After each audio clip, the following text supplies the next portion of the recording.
नमस्कार, आप देख रहे हैं city plus news network. City plus news network में आप तमाम दर्शकों का स्वागत है। वजीरगंज विधानसभा से जनस्वराज पार्टी के संभावित प्रत्याशी संतोष साव के द्वारा आयोजित बिहार बदलाव सभा में शामिल हुए आरसीपी सिंह बोले, जनस्वराज की सरकार बनते ही बिहार से अपराधियों और माफियाओं का होगा पलायन।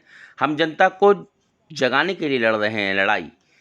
बिहार बदलाव सभा के तहत जनस्वराज पार्टी के वरिष्ठ नेता व पूर्व केंद्रीय मंत्री आरसीपी सिंह अपने एक दिवसीय दौरे पर शुक्रवार को गयाजी पहुंचे, जहां वजीरगंज विधानसभा क्षेत्र से जनस्वराज पार्टी के संभावित प्रत्याशी सह महुएत पंचायत के मुखिया संतोष साव द्वारा आयोजित बिहार बदलाव संवाद सभा को संबोधित किया। वहीं संतोष साव ने मुख्य अतिथि के रूप में उपस्थित पूर्व केंद्रीय मंत्री आरसीपी सिंह का स्वागत पुष्पगुच्छ एवं अंग वस्त्र देकर किया, जहां बड़ी संख्या में स्थानीय लोग और संगठन के नेता मौजूद रहे।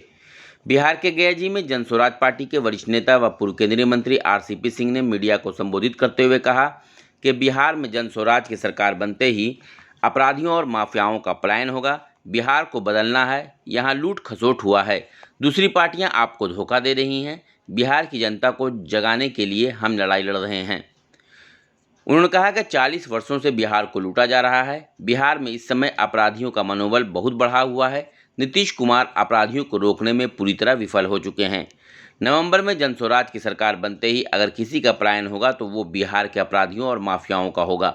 उन्होंने कहा कि जनता का राज स्थापित करना ही जनस्वराज का एकमात्र लक्ष्य है, इसलिए हम लोग हर जिले में जाकर जनस्वराज के विचारों को हर घर तक पहुंचाने के लिए प्रयासरत हैं। हम सिर्फ सत्ता के लिए नहीं बल्कि व्यवस्था परिवर्तन के लिए मेहनत कर रहे हैं। आरसीपी सिंह ने कहा कि विधानसभा चुनाव में पार्टी अच्छे लोगों को चुनाव में उतारेगी, जिनकी छवि साफ सुथरी हो। उन्होंने कहा कि जनस्वराज सत्ता में आई तो 3 महीने के अंदर बिहार भ्रष्टाचार मुक्त होगा।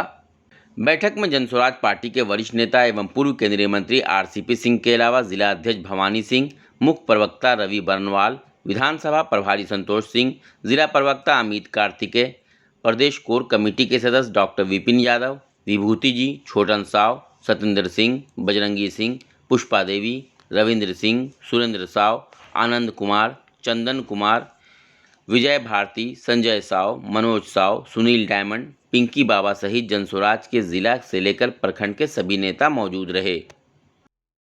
देखिए, बिहार में 243 विधानसभा क्षेत्र और सभी विधानसभाओं में जनस्वराज के जो हमारे भावी प्रत्याशी हैं, उन सब लोगों को ये जिम्मा दिया गया है कि वो लोग अपना कार्यक्रम कराएं।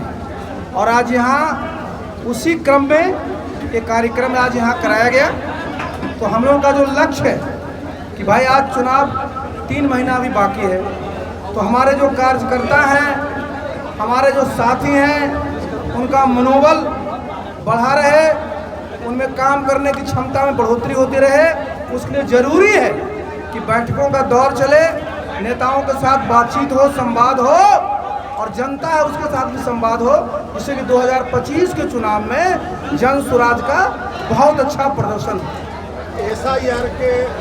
एसआईआर के मुद्दे पर पटना से दिल्ली तक बवाल मचा हुआ है, जनस्वराज क्या सोचते हैं? देखिए, एक बात मैं बता दूं, इस बार एक बार नहीं कई बार हमारे दल के लोगों ने बताया, मैंने भी इस पर चर्चा किया था और हमारी पार्टी के जो सब लोग जो हैं, हम लोग गए भी थे, इलेक्शन कमीशन के सामने बात भी रखा गया था। सामान्य रूप से ज़रा समझिए कि जो स्पेशल जो आप करा रहे हैं, अभी बिहार में 3 महीने के बाद चुनाव होना है, तो लोगों के मन में एक भय है कि अरे साहब अभी आप करा रहे हैं, बहुत लोग घर से बाहर रहते हैं, बहुतों को इसकी जानकारी नहीं मिलेगी। अभी आप देख रहे हैं ना, करीब 55 लाख लोगों के बारे में आ रहे हैं कि सारे इतने लोगों का नाम कटेगा। तो ठीक है कि जिनकी मृत्यु हो गई उनका नाम कट जाए, जिनका नाम 2 जगह पर है उनका नाम कट जाए, लेकिन अगर कोई यहाँ उपलब्ध नहीं है, कोई बाहर है, उनका कोई हाल चाल देने वाला नहीं है, अगर वैसे लोगों का नाम कटता है तो ये उचित नहीं है। और हम लोगों ने इसका विरोध किया कि देखिए, वोट देने का अधिकार भारत के सभी नागरिकों का और बिहार के सभी नागरिकों का संवैधानिक अधिकार है और चुनाव आयोग का यह दायित्व होता है कि जो संवैधानिक अधिकार है उनको कैसे हमारे लोग एक्सरसाइज करें, उनकी व्यवस्था तो करना होता चुनाव आयोग को।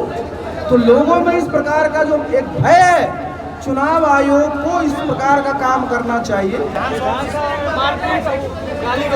अब आप समझिए कि इस विधानसभा का अंतिम सत्र चल रहा है और विधानसभा वो जो सभा है वो कौन सी जगह है?